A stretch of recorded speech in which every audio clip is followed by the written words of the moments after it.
Good morning students, welcome back to botany class. पिछले video में हमने जनरल कैरेक्टर्स पढ़े थे जिम्नोस्पर्म के। आज हम इस वीडियो में डिस्कस करेंगे difference between gymnosperm and angiosperm कि क्या विभिन्नताएं हैं जिम्नोस्पर्म की एंजियोस्पर्म से। तो सबसे पहले मैं आपको ये बता दूं कि जिम्नोस्पर्म और एंजियोस्पर्म दोनों ही प्लांट जो हैं उनमें सीड का फॉर्मेशन होता है, बीज बनता है, इसलिए हम इसको स्पर्मेटोफाइट के अंदर इंक्लूड करते हैं। फ़र्क यहाँ पर बहुत सारे फ़र्क हैं। जहाँ सीड वाला पॉइंट आएगा मैं आपको ये चीज़ पहले बाद में वापस बताऊँगी। हम शुरू करते हैं प्लांट की हैबिट से। तो हैबिट में सबसे पहले अगर हम देखें तो जिम्नोस्पर्म जो है वह हर्बेशियस नहीं होता। मैंने आपको पिछले वीडियो में भी ये चीज़ बताई थी कि जिम्नोस्पर्म या तो श्रब के फॉर्म में मिलता है या आपको ट्री के फॉर्म में मिलता है, हर्ब के फॉर्म में नहीं मिलता है। जबकि एंजियोस्पर्म्स जो हैं वह मेजॉरिटी में हर्बेशियस होते हैं। उसमें ट्री हैबिट भी मिलती है, श्रब भी आपको मिलता है, तीनों हैबिट देखने को मिलती है। लेकिन आम तौर पर अगर आप ज़्यादातर प्लांट्स देखेंगे तो ज़्यादातर प्लांट्स जो हैं वो हर्बेशियस होते हैं। दूसरा है आपका कि जिम्नोस्पर्म्स जो हैं वह पेरिनियल होते हैं विद फ्यू एक्सेप्शंस। कुछ एक्सेप्शंस के अलावा ज़्यादातर वह पेरिनियल होते हैं। लेकिन अगर आप एंजियोस्पर्म की बात करते हैं तो एंजियोस्पर्म में आपको तीनों हैबिट मिलती हैं देखने को, annual, biennial and perennial. Annual से मतलब है ऐसा पौधा जो कि अपनी लाइफ साइकिल एक सीज़न में कंप्लीट कर लेता है, वह एनुअल कहलाता है। बाइनियल जो कि ऐसा पौधा जो कि 2 सीज़न के अंदर अपनी लाइफ साइकिल को कंप्लीट करे। पेरिनियल वो जो 2 से अधिक सीजन्स में अपनी लाइफ साइकिल को कंप्लीट करे। आप देखना चाहें तो मेरे चैनल के ऊपर एक वीडियो है जिसमें कि मैंने एनुअल, बाइनियल और पेरिनियल का कंपैरिजन बताया है, वह आप देख सकते हैं। तो ये तीनों टाइप हैं जिसमें कि हमने 1 ईयर, 2 ईयर और मनी ईयर्स के हिसाब से इनकी लाइफ साइकिल कंप्लीशन का बताया है। तो जिम्नोस्पर्म में जो प्लांट्स हैं वह पेरिनियल ही होते हैं, जबकि एंजियोस्पर्म के जो प्लांट हैं वह एनुअल, बाइनियल और पेरिनियल किसी भी प्रकार के हो सकते हैं। अगर हम जाइलम की बात करते हैं तो आप देखेंगे कि वेसल्स और फ्लोएम की बात करते हैं तो कंपेनियन सेल्स ये जो हैं ये आपको जिम्नोस्पर्म में नहीं देखने को मिलते, बस एक्सेप्शन हैं कुछ, जैसे कि नीटेल्स में आप देख सकते हैं। पर उसके अलावा बाकी जिम्नोस्पर्म्स में जाइलम में वेसल्स और फ्लोएम में कंपेनियन सेल्स नहीं पाए जाते। लेकिन एंजियोस्पर्म में अगर आप देखेंगे तो आपको वेसल्स भी दिखाई देंगे जाइलम में, और फ्लोएम के अंदर आपको कंपेनियन सेल भी देखने को मिलेंगे। चौथा पॉइंट है कि जिम्नोस्पर्म्स जो हैं जनरली वेजिटेटिवली रिप्रोड्यूस नहीं करते, बहुत कम रिप्रोड्यूस करते हैं। लेकिन अगर आप एंजियोस्पर्म की बात करते हैं तो ये बहुत आपको देखने को मिलेगा। ये रेयरली होना चाहिए, नॉट रियली, रेयरली मतलब बहुत कम, रेयरली रिप्रोड्यूस करते हैं बाय वेजिटेटिव मीन्स। लेकिन अगर आप एंजियोस्पर्म की बात करते हैं तो एंजियोस्पर्म में ये वेजिटेटिव रिप्रोडक्शन बहुत कॉमन तरीका माना जाता है।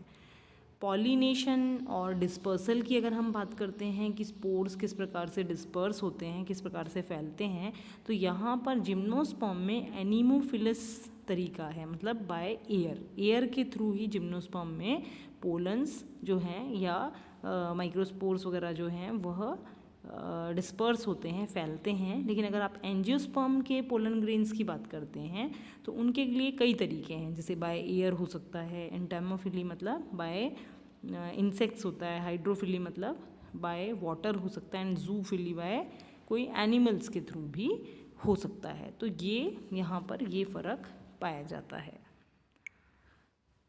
अब अगर हम प्लांट के फ्लावर की बात करें तो एंजियोस्पर्म में जैसे आपने देखा होगा फ्लावर प्रोड्यूस होता है, फ्लावर बनता है। लेकिन आप जिम्नोस्पर्म की बात करते हो तो वहाँ पर फ्लावर नहीं प्रोड्यूस होता, वहाँ कोई पेटल या सेपल आपको देखने को नहीं मिलती है। अब आते हैं हम ओव्यूल की अगर बात करते हैं तो ओव्यूल में जैसा कि मैंने आपको पिछले वीडियो में भी बताया था कि जिम्नोस्पर्म जो है उसके अंदर ओव्यूल के चारों तरफ ओवरी नहीं पाई जाती है, कोई ओवरी वॉल उसमें नहीं होती है, कोई किसी भी प्रकार का प्रोटेक्शन ओवरी का नहीं पाया जाता। लेकिन अगर आप एंजियोस्पर्म की बात करते हैं तो एंजियोस्पर्म में ओवरी के अंदर ही ओव्यूल पाए जाते हैं, मतलब कि वह कार्पल में प्रोटेक्टेड होते हैं। और जैसे कि अगर आपको डिफ़ाइन करने के लिए बोलते हैं कई बार कि सीड क्या है, बीज क्या है, तो बीज एक तरीके से मैच्योर ओव्यूल ही बीज है ना।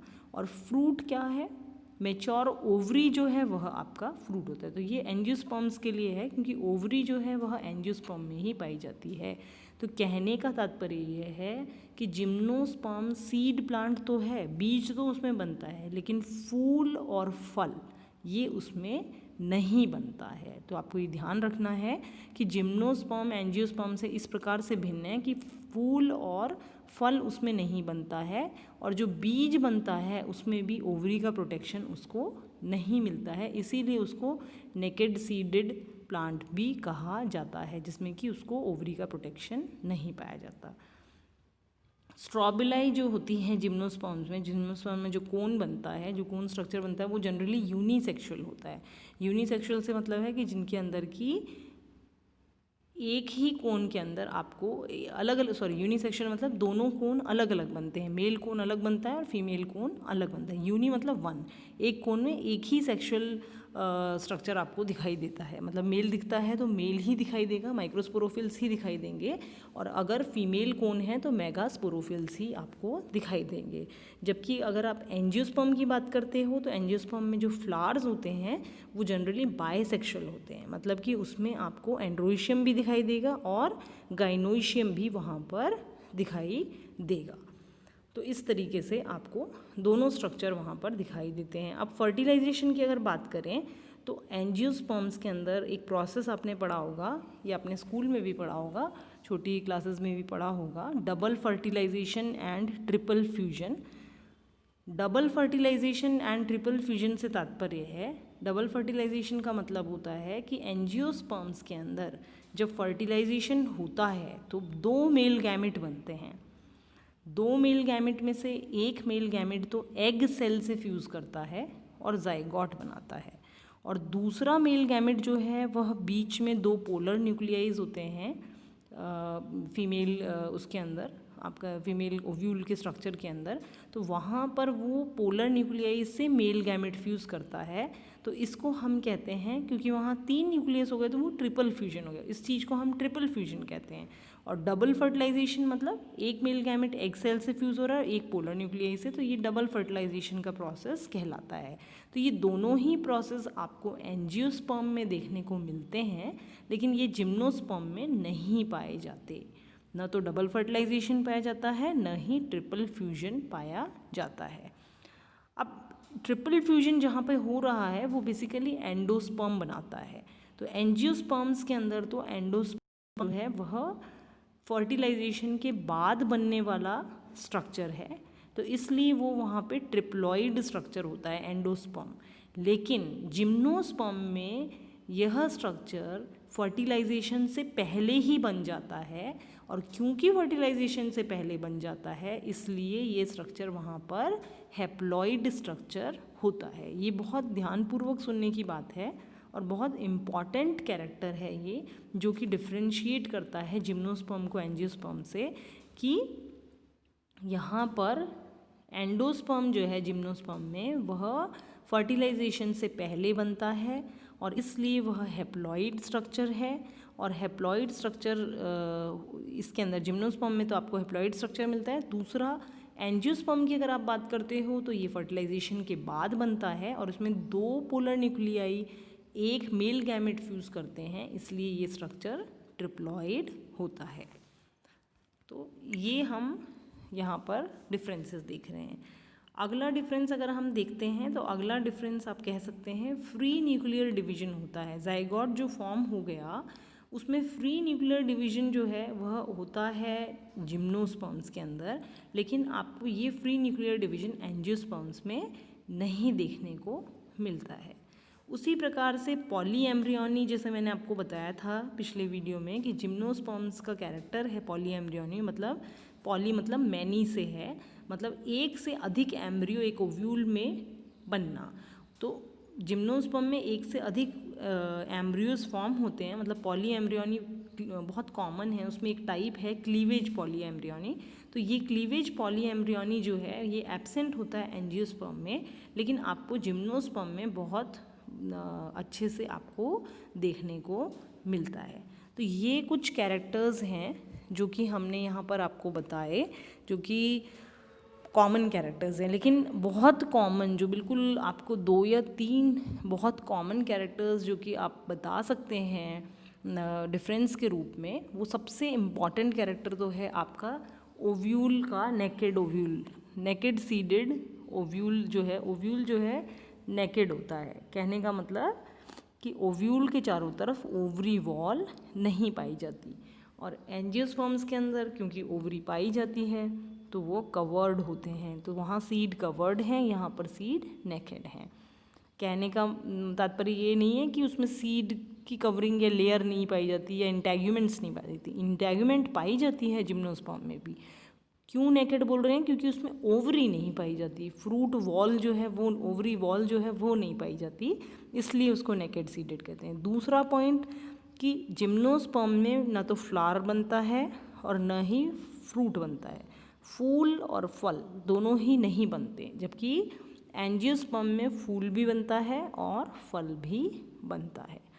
तीसरा पॉइंट, अगर हम वेसल्स के बारे में कहें तो जाइलम में वेसल्स और फ्लोएम में कंपेनियन सेल, ये दोनों ही जिम्नोस्पर्म में नहीं पाए जाते। चौथा पॉइंट अगर हम बोलते हैं तो फर्टिलाइजेशन का है कि एंजियोस्पर्म्स के अंदर डबल फर्टिलाइजेशन पाया जाता है, जबकि जिम्नोस्पर्म में नहीं पाया जाता। एंडोस्पर्म की अगर हम बात करते हैं तो एंडोस्पर्म जो है वह आपको इसके अंदर जिम्नोस्पर्म के अंदर हैप्लॉइड एंडोस्पर्म पाया जाता है, क्योंकि वह फर्टिलाइजेशन से पहले बनता है।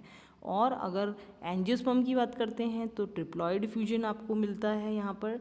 ट्रिपल फ्यूजन से यहाँ पर जो स्ट्रक्चर बनता है, एंडोस्पर्म जो बनता है फर्टिलाइजेशन के बाद बनता है, तो वह ट्रिप्लॉइड होता है। ये बहुत इम्पॉर्टेंट है, ये प्रश्न कई बार एग्ज़ाम में भी पूछा जाता है, इसलिए आपको ये ध्यान रखना है कि किस प्रकार से जिम्नोस्पर्म और एंजियोस्पर्म भिन्न होते हैं।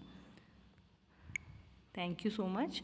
आशा करती हूँ आपको ये पॉइंट्स समझ में आए होंगे, और डिटेल में हम जब जेनरा पढ़ेंगे तो जिम्नोस्पर्म को हम और डिटेल में स्टडी करेंगे। आप ये सारा अपना बुक से पढ़िए और समझिए। आपको नहीं समझ में आता है तो आप मुझसे पूछ भी सकते हैं। और प्लीज़ जिन भी स्टूडेंट्स ने चैनल को सब्सक्राइब नहीं करा है वो कर लीजिए, क्योंकि अब मुझे लग रहा है हमें ऑनलाइन माध्यम से ही पढ़ना पड़ेगा। तो आप इनको सब्सक्राइब करिए, व्यू करिए, ताकि हमें पता रहे कि हमारे कितने स्टूडेंट्स जो हैं इन वीडियो से लाभान्वित हो रहे हैं। Thank you so much.